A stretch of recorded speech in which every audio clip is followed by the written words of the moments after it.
আসসালামু আলাইকুম। আশা করছি আল্লাহর অশেষ রহমতে সবাই খুব ভালো আছেন। আলহামদুলিল্লাহ আমিও খুব ভালো আছি।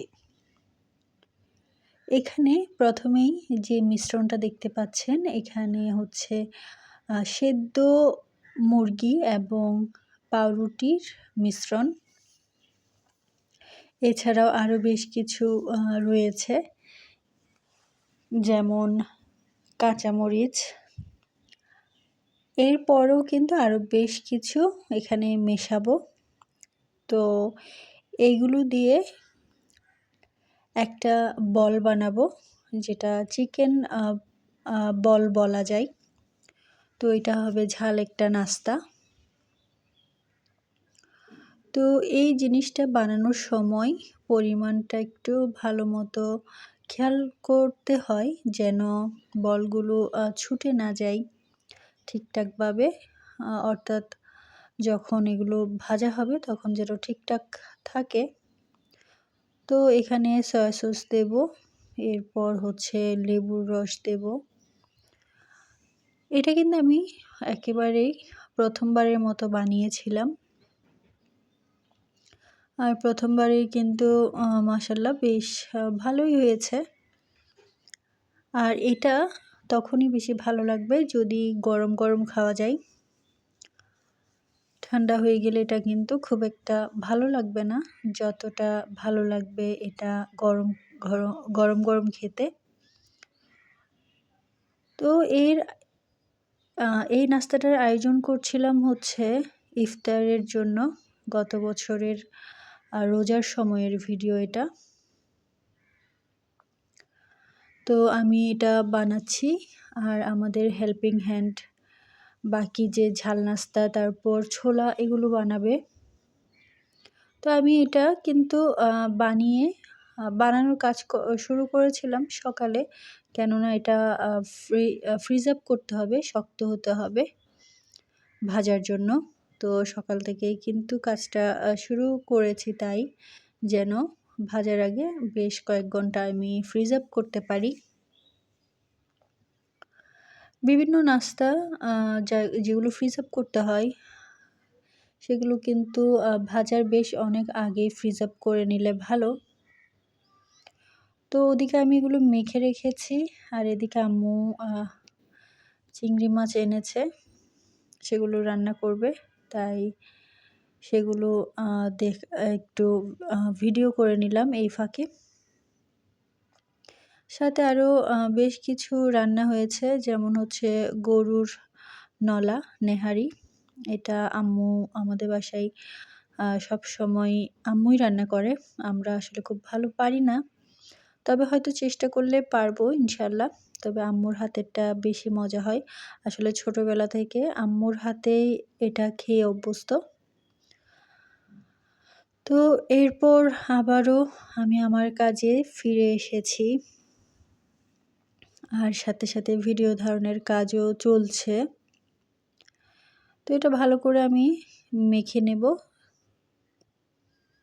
যেন একেবারে ভালো করে ডিমটাও পুরা মিশ্রণের সাথে মিশে যায়, কোনো একদিকে বেশি বা কম না হয়, যথাযথভাবে যেন মিশে যায় ডিমটা ভালোভাবে। তো এরপর আমি শেপ দিয়ে নিয়েছি বেশ অনেকগুলো। এখানে বেশ অনেকগুলো বল হয়েছিল, চিকেন বল। তো এটা কিন্তু খুব ভালো লাগে যদি ইফতার প্লেটে থাকে।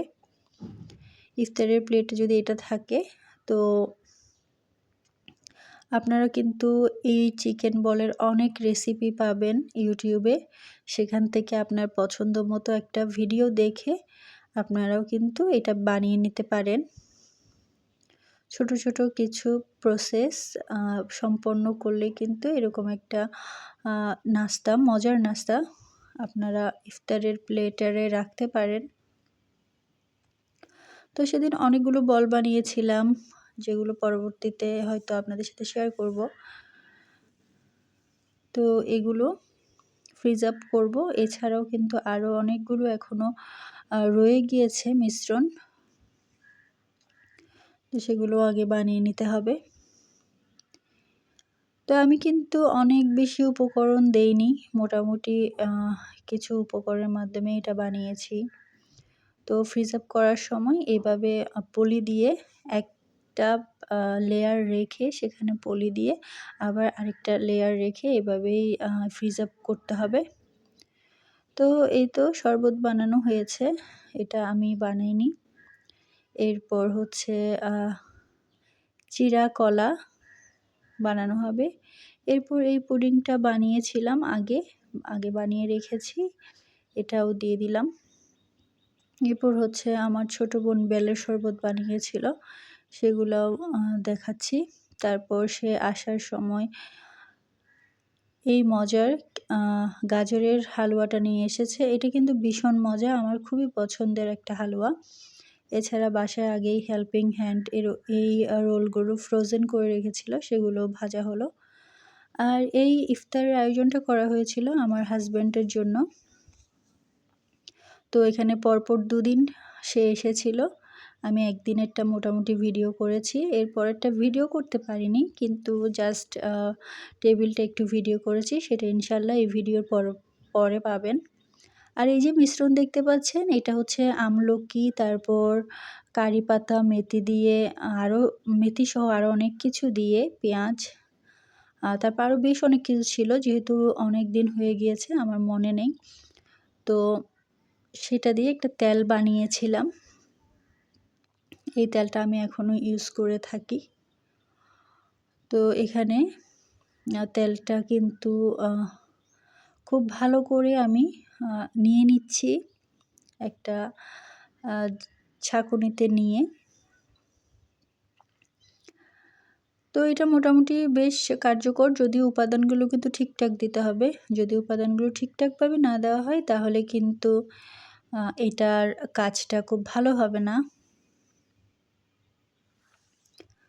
তো এখানে আমি বেশ অনেকগুলো উপকরণ দিয়েছি, আমার এখন যতটুকু মনে আছে তার মধ্যে কালিজিরা, মেথি, কারি পাতা, পেঁয়াজ এগুলো মনে আছে। তো বলেছিলাম এরপর দিনের ইফতারের টেবিলের ভিডিও করেছিলাম শুধু, এটা হচ্ছে সেই দিনের। তো পরপর 2 দিন এসেছিল আলহামদুলিল্লাহ। তো আজকের ভিডিওটা আমি এতটুকুতে রাখছি। আল্লাহ হাফেজ।